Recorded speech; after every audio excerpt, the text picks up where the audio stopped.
मासे खायला अनेकांना आवडते, मात्र व्हेजिटेरियन व्यक्तींना मासे खाता येतच नाही.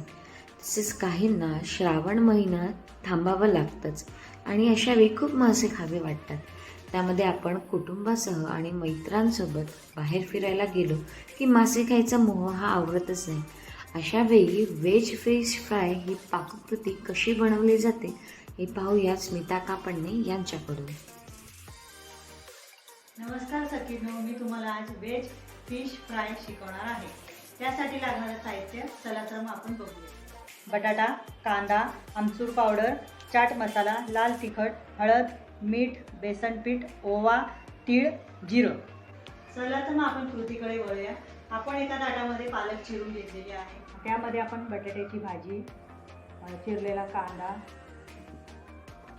चवीनुसार लाल तिखट, थोडी हळद, तर ओवा टाकूया, थोडी तीळ टाकूया, थोडं जिरं घ्यायचं, चवीनुसार मीठ घ्यायचं आणि त्यामध्ये चाट मसाला, आमचूर पावडर एकत्र करून घेणे आणि त्यामध्ये बेसन टाकणे. बेसन असं एकजीव होईपर्यंत मळून घेणे. अशा प्रकारे आपण सर्व साहित्याचा गोळा तयार करून घेतलेला आहे.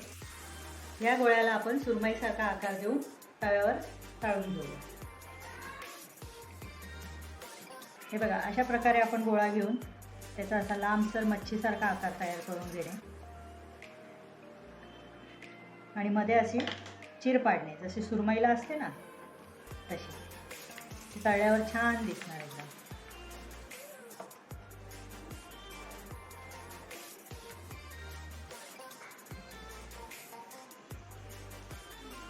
अशा प्रकारे दोन्ही साईडनी शॅलो फ्राय करून घे. हे बघा, आपले आज व्हेज फिश फ्राय कटलेट तयार झालेले आहेत.